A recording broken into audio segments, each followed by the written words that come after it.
A paz de Cristo. Vamos então preparar a liturgia desse 22º domingo do tempo comum. A primeira leitura, nós vamos fazer o caminho dentro da liturgia das leituras, é Deuteronômio capítulo 4. O livro do Deuteronômio, ele foi organizado como uma grande homilia de Moisés. O povo que fez o caminho do Egito está na iminência de entrar na terra prometida. Em algum momento Moisés os para e diz para eles, né? Ou seja, esse foi o caminho que nós fizemos e essas são as exigências de Deus. Vocês estão para ingressar na terra da promessa e precisa que vocês, dentro de si, acolham, né, essa vontade, as normas, os estatutos e os mandamentos.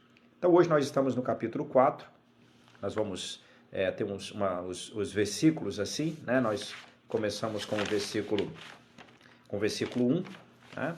E depois nós, do versículo 1 e o 2, depois o 6 e o 8. O versículo 1 do nosso texto de Deuteronômio, ele começa assim.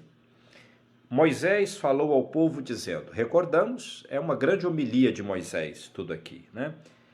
Agora, Israel, ouve as leis e os decretos que eu vos ensino a cumprir, para que, fazendo-os, vivais e entreis na posse da terra prometida pelo Senhor Deus de vossos pais. Então, ou seja, as leis, mandamentos, preceitos, isso é a vontade de Deus. Então, o que Moisés diz? Vocês vão ter, são dupla finalidade, para que vocês possam viver e entrar na terra da promessa, é preciso que vocês, então, ouçam, né, esses decretos e os cumpram, né? Então, tem uma coisa da escuta, ouve, depois tem e o cumprir. No versículo 2, Moisés diz assim, nada acrescenteis e nada tireis. É uma expressão que vai se repetir em outros textos, né? Concluindo também no Apocalipse, né? Ou seja, na vontade de Deus não se deve nem acrescentar e nem tirar. Essa será sempre uma tentação humana, né? Que é de colocar nossos penduricalhos de acordo com as nossas conveniências, né? Por vezes reprovamos alguns costumes até que nos encontramos numa certa situação, aí começamos a repensar, né? E esse repensar não é fruto de uma liberdade maior, de um conhecimento, de uma profundidade de vida. E é o que é errado que estamos reprovando aqui, e penso que o que Moisés diz, nem tirar nem colocar, essa tentação advém das conveniências, isso? Porque há um caminho de liberdade maior em relação às coisas, né? Que pode que a ignorância, ela pode gerar digamos assim, uma relação com a lei que aprisiona, né? Que mata e que tira a liberdade. Então, não é dessa liberdade maior. Que nós vamos falar, essa liberdade que tem Jesus, né? Essa liberdade de Jesus, ela vem de saber a vontade do Pai. Não é essa. O que o texto fala, não tirar nem colocar, é aquela tentação do ser humano e de todos, né? Até dos pregadores, né? Que são muito duros, mas depois tem essas, tira e coloca de acordo com a conveniência. Então, nada fazer assim nos mandamentos do Senhor vosso Deus que vos prescrevo. Aí depois nós retomamos no versículo 6 ao 8. Vós os guardareis, pois, e os poreis em prática. Então veja, nós temos o ouvir, agora tem o guardar e o pôr em prática. Porque neles está vossa sabedoria e inteligência perante os povos. Por quê? Porque quando eles ouvirem falar de vocês, vão dizer, na verdade é sábia e inteligente esta grande nação. Então, ou seja, a obediência do povo de Deus, né? Estamos ali na iminência de entrar na terra prometida, essa obediência, a acolhida desses decretos, os faz sábios e inteligentes. Nós retemos que o decálogo, ele expresse aquilo que nós chamamos da lei natural. O que é isso? Nós, os seres humanos todos, temos uma estrutura antropológica idêntica, uma estrutura, né? Ou seja, no essencial, nós temos a mesma dignidade. Então, essa dignidade, o jeito de funcionar delas, digamos assim, é dado pelo Criador, né? Ao criar-nos, ele nos dá uma finalidade, né? Destina-nos a uma finalidade nobre, que é divina, e então exige um jeito de viver. Então daí o decálogo, né? o não matar, o não roubar, a glória devida a Deus, né? A honra, a adoração a Deus, a relação adequada com o próximo, tudo isso advém desta essência nossa, né? Nós chamamos da nossa condição de criaturas à imagem e semelhança de Deus. Então, o que o nosso texto diz é que quando esse povo faz isso, eles são sábios e inteligentes. Como é verdadeiro, né? Quando nós fazemos segundo a vontade de Deus, isso nos faz ser sábios. Isso é da sabedoria, porque estamos agindo de acordo com aquilo que é a nossa essência. Então, há muitos pretensos sábios, né, que querem reinventar a roda e acaba entortando-a totalmente, né? E é isso de acordo com tantas teorias, né? Então, essa sensibilidade com a vontade de Deus nos faz sábios.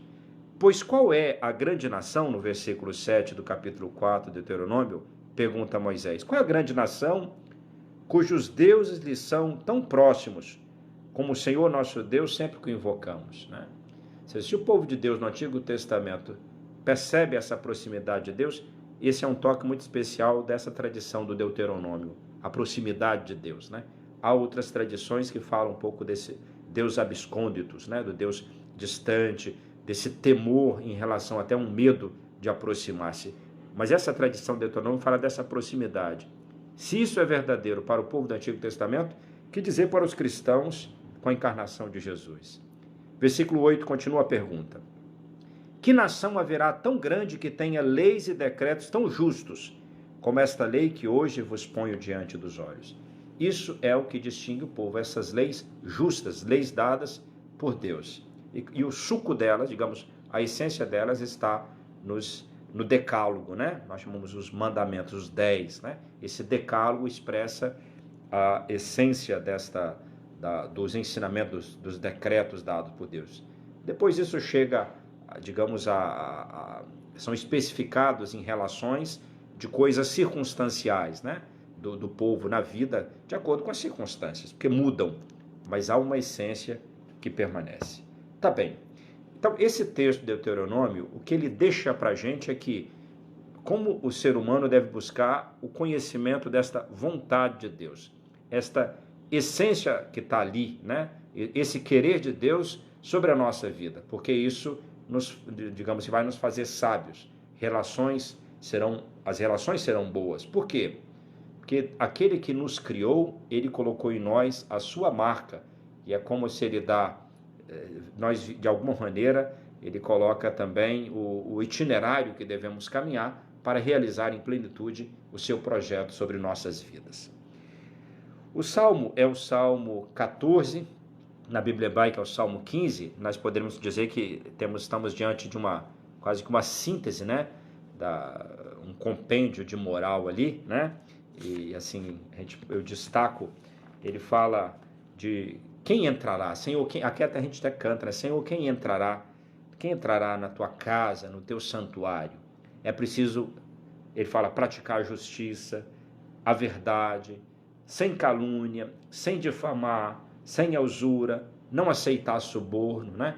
Veja quantas coisas muito concretas tocam diversos campos da vida. Então, este é o Salmo, que é sempre esta vontade de Deus sobre o ser humano. E basicamente são coisas sempre relacionais, né? Sempre de acordo, sempre na relação com o próximo, né? A prática da justiça, da verdade, é isso, né? Senhor, que morará em vossa casa e no vosso templo santo habitará. Aí fala, é aquele que caminha sem pecado, que pratica a justiça fielmente, pensa a verdade no seu íntimo. Pensar a verdade no íntimo, né? Sermos amantes da verdade. A segunda leitura da liturgia é tirada da carta de São Tiago, né?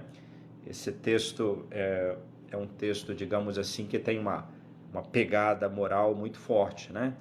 É comum nos cristãos, e sempre dizemos que a essência do cristianismo é a graça, né?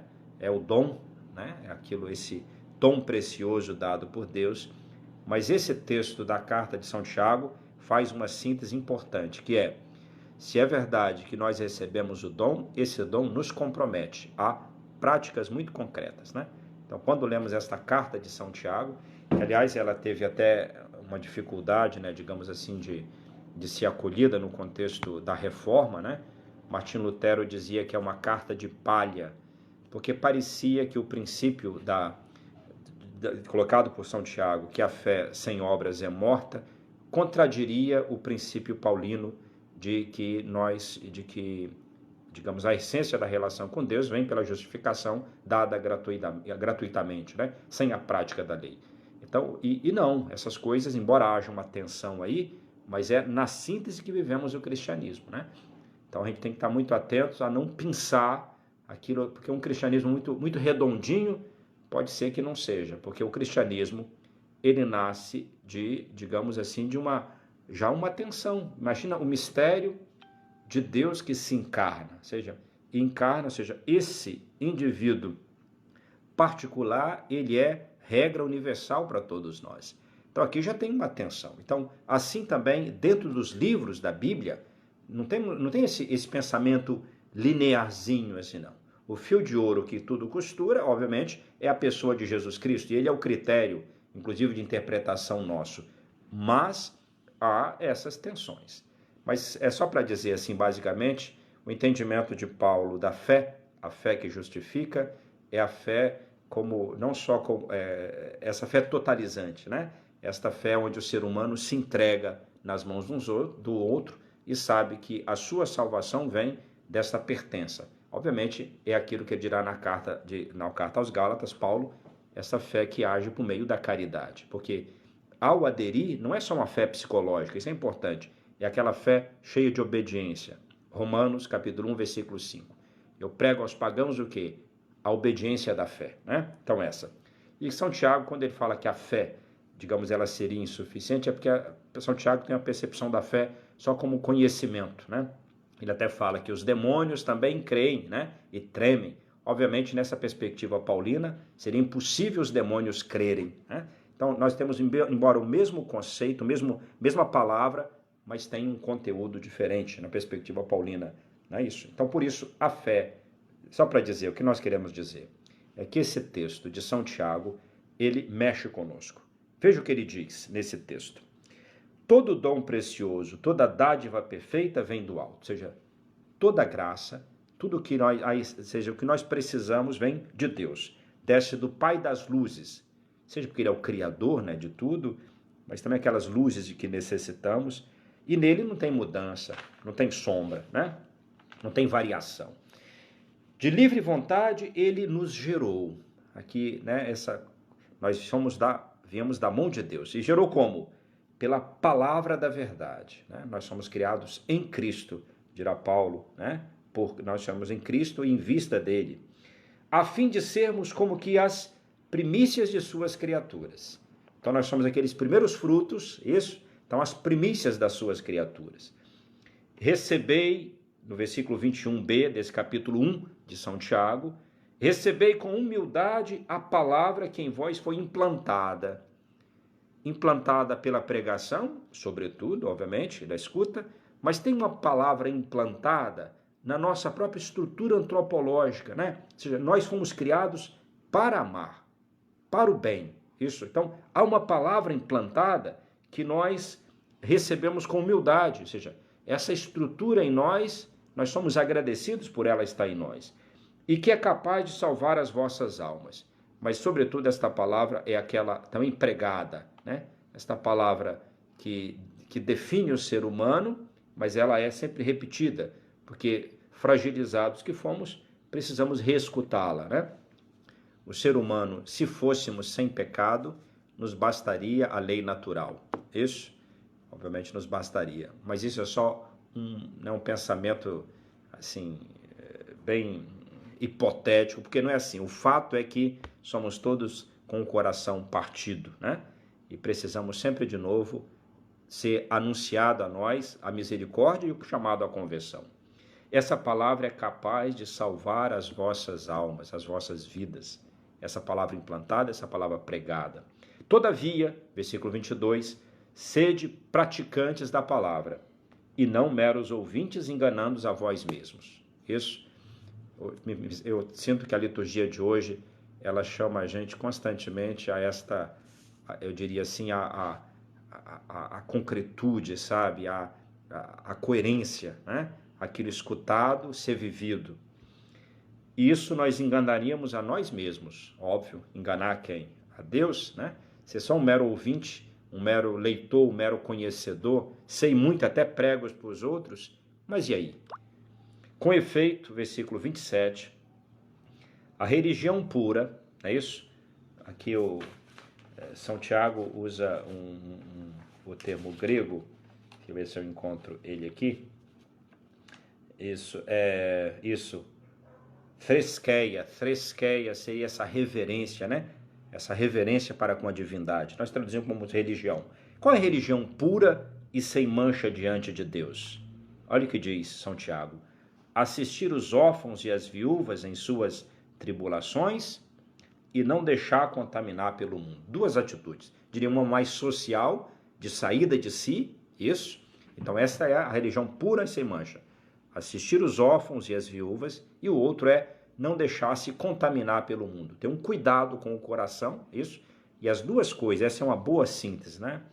Então nem só, digamos assim, nem só um estricencismo, né? Só uma saída de si sem cuidar do coração, da própria moral pessoal, né? De estar ajustado nos pensamentos, nos sentimentos, até porque, se quem não cuida do coração, com o tempo não terá o substrato de energia para amar o outro adequadamente, né? Porque advém de quem cuida do coração, né? Cuidar do coração eu entendo como desde isso que, né, essa verdade dos pensamentos, a verdade dentro de si, não permitir pensar mal dos outros no coração, digamos, não viver, não permitir, digamos assim, sentimentos, né? Aquelas coisas que tiram de nós a paz. Então esse seria não deixar ser contaminado pelo mundo. Contaminado pelo mundo também no contexto desse texto de São Tiago aqui também, também a acepção de pessoas, né? Então poderia ser que a comunidade de São Tiago era tentada, né? Esse bajulação com os ricos e deixava os pobres para lá. Então essa pode ser também uma mentalidade, ser contaminado pelo mundo, né? Mas é um conceito que nós, dentro do Novo Testamento, não contaminar pelo mundo, é o princípio cristão, né? De nós estamos no mundo, mas não somos do mundo, né? Jesus dirá isso no Evangelho de São João, capítulo 17, ele fala, né, que eles ainda permanecem do mundo, né? Mas não são do mundo, como eu também não sou do mundo, né? Ok, chegamos então ao coração da nossa liturgia, que é a narrativa evangélica. Então depois nós procuraremos fazer uma síntese, né? Então nós vamos ao evangelho de hoje. Marcos capítulo 7, isso, começamos no versículo 1. Marcos diz que vieram lá de Jerusalém, né, lá do sul da Judéia, um grupo de fariseus e escribas e foram até a Galiléia, onde está Jesus, né? Então, 130 quilômetros aí, foram até lá. Os fariseus e escribas não são dois grupos antagônicos, dois grupos, né? Provavelmente os escribas, eles são fariseus, né? Paralelo aos fariseus estão os saduceus, isso? Então, esses fariseus e escribas são os praticantes, né? Os escribas são mais os teóricos, né? Os mestres da lei, os conhecedores. E eles vão lá no versículo 2, diz, e eles observam uma coisa. O que eles observam? Que os discípulos de Jesus comem o pão sem lavar as mãos, de maneira impura. Isso? E faz uma digressão o nosso texto, versículo 3. Por quê? Porque os fariseus, né, e os escribas, eles seguem a tradição recebida dos antigos, dos presbiterói, dos anciãos, né? Então essa tradição recebida dos anciãos, para eles é muito forte. E uma exigência dela é ao comer, lavar as mãos. Que não é questão só higiênica, ou por ser higiênica, se tornou também religiosa. E ao voltar da praça, continua o texto, eles também têm outros hábitos, eles também tomam um banho, né? Não ficam sem tomar o banho ao voltar da praça. Outros costumes, eles têm um jeito de lavar as louças, jarros, as vasilhas de cobre. Então tem várias coisas recebidas por tradição. E eles fazem a pergunta-chave do nosso texto hoje, no versículo 5, Marcos 7. Por que, perguntam a Jesus, os teus discípulos não seguem a tradição dos presbiterói, dos anciãos, né? Por que os teus discípulos não seguem? Aí Jesus já entra, não diria com a voadora. Jesus fala, hipócritas, né? Vocês estão representando um papel. E Jesus cita o texto de Isaías. Este povo me honra com os lábios, mas seu coração está longe de mim.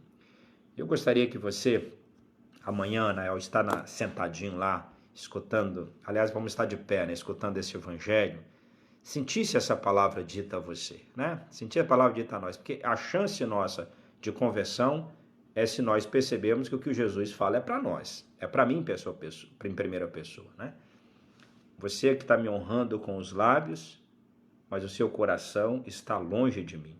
É uma palavra dura, né? Honrar com os lábios, Jesus dirá, aquele que diz Senhor, Senhor, mas não pratica, né? A vontade de Deus. E o coração longe, o coração, o conjunto dos afetos, ou seja, o conjunto de valores que norteiam a vida não são formados ou não são reformados, reconstruídos a partir da vontade de Deus, né? Então é uma palavra dura, mas eu penso que a nossa chance de conversão está quando a gente se coloca no alvo dessas palavras duras, né? Deixar a flecha ir, né? Porque se eu sair de lado, não, isso é para os outros, né? Isso é para o Léo, isso é para Nazaré, né? Isso é para a Vera que está me ouvindo agora, não é para mim, não, isso é para mim, né? O vosso culto não adianta de nada. Olha que palavra dura também. O culto que vocês prestam a mim não adianta. Por quê? Porque vocês ensinam mandamentos humanos. Jesus está falando para esses fariseus e esses escribas, mas fala para mim e para você, né?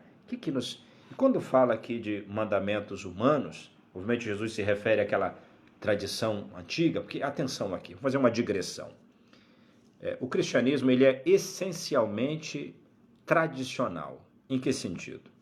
Nós recebemos, na parádosis, né? O que nós recebemos, Paulo mesmo diz, o que eu recebi eu passo. E também o cristianismo ele é muito atento aos livros da sabedoria, aquilo que foi verificado e confirmado ao longo da história, né?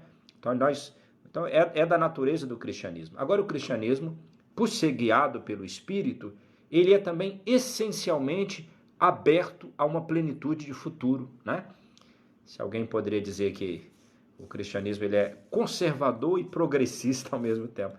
E é da essência dele. Então, nós não é que estamos abandonando, vamos sempre criar uma igreja nova, não sei o que lá. Não, nós estamos sempre atentos ao que recebemos. Mas como é o Espírito que nos guia, e o Espírito sopra onde quer, o Espírito é sempre novidade, estamos abertos. Então, o que Jesus está colocando aqui é, atenção, vocês estão apegados a algumas coisas lá atrás que é fruto da vossa hipocrisia, porque são só mandamentos humanos, vocês mesmos que fizeram isso. Foi vocês que construíram essa coisa. Por que agora vocês não podem mudar aquilo que vocês construíram, né? Fizeram isso, agora não, mas é a tradição, né? Feita por nós, né? Então, isso. E Jesus continua.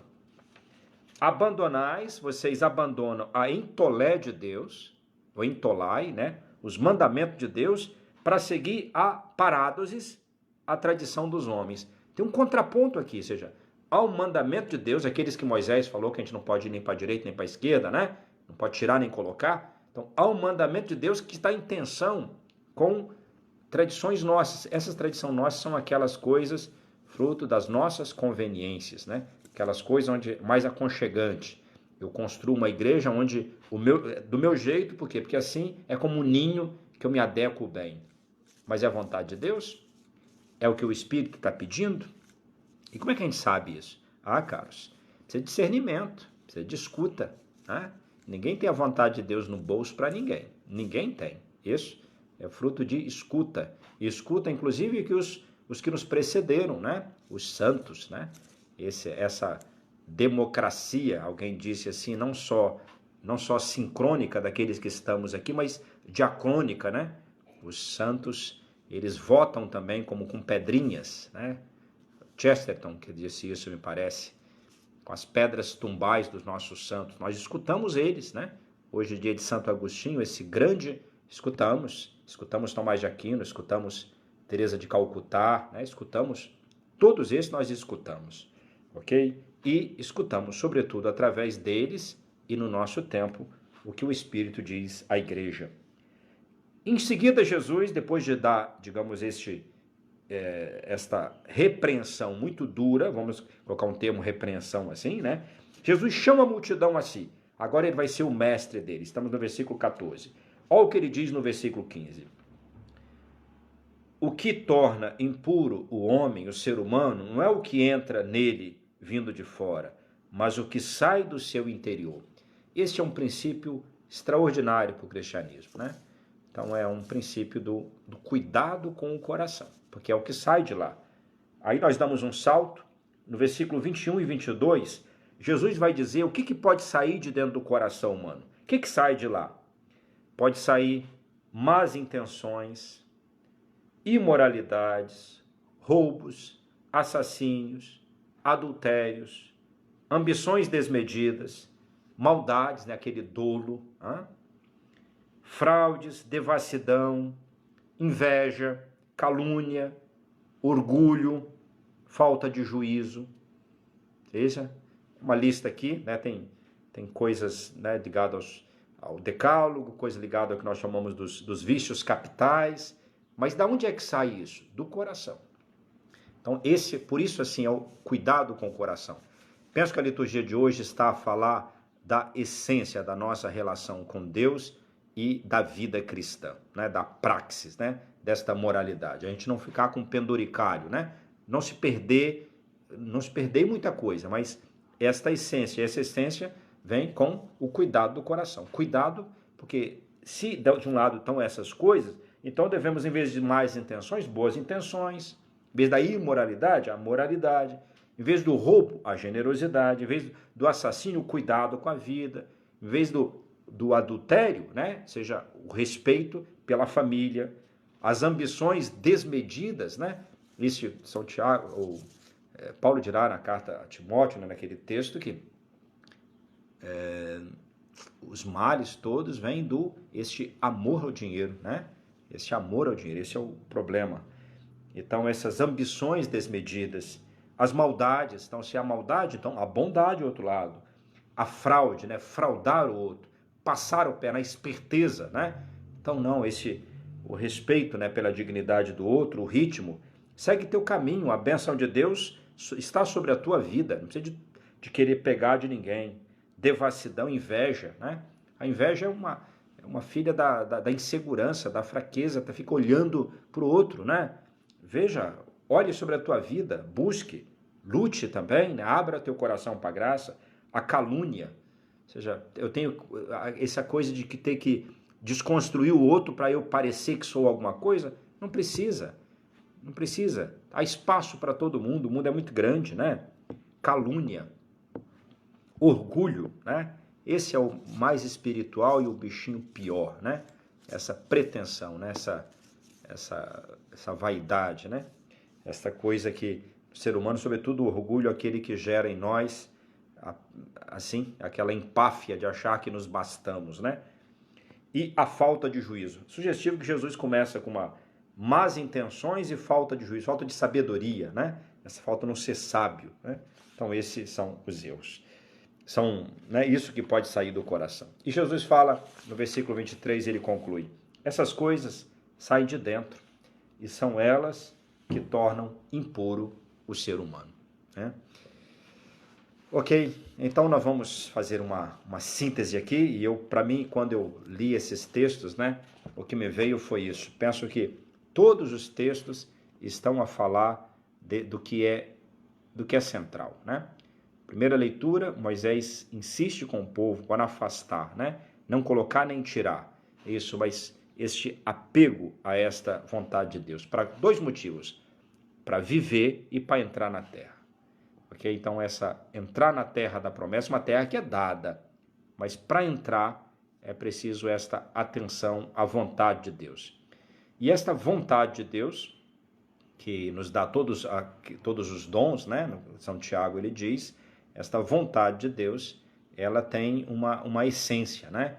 Que é esse cuidado com os outros, os órfãos e as viúvas mais frágeis, e também não deixar contaminar pelo mundo. E no Evangelho, diante desses que ficam cobrando picuinhas, né? Ficam, né?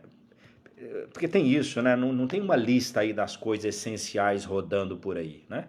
Precisa de um discernimento constante.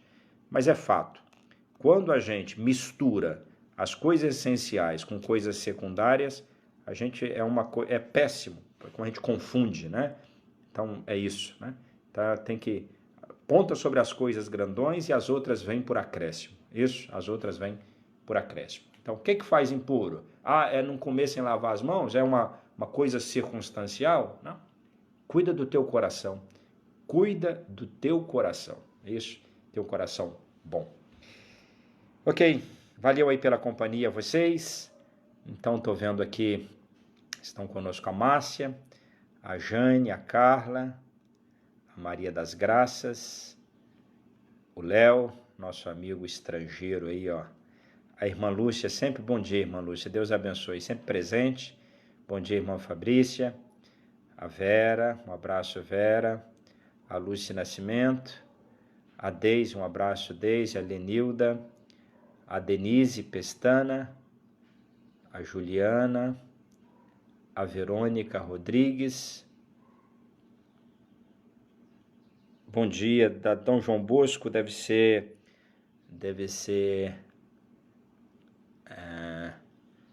não sei qual paróquia poderia ser, deve ser Ana Paula, imagino. Antônio Rafael Molina, Eliette, um abraço, Renata Guimarães, Juliette, Helenilda, a paz de Cristo, a Lorena, meu irmão Itamar, o Vinícius, a Emily, um abraço, Deus abençoe vocês, a Luciana, ok, Padre Henrique, um abraço, meu amigo, irmão, a Wanda, a Lorena, já vimos aqui, beleza.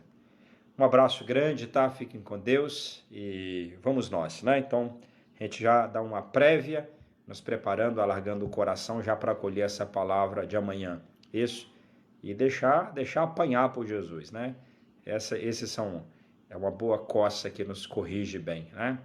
Então, para a gente não aconteça que honremos com os lábios e o coração fique longe. A paz de Cristo, tá? Deus os abençoe ricamente. Ele que é Pai, Filho e Espírito Santo. Amém.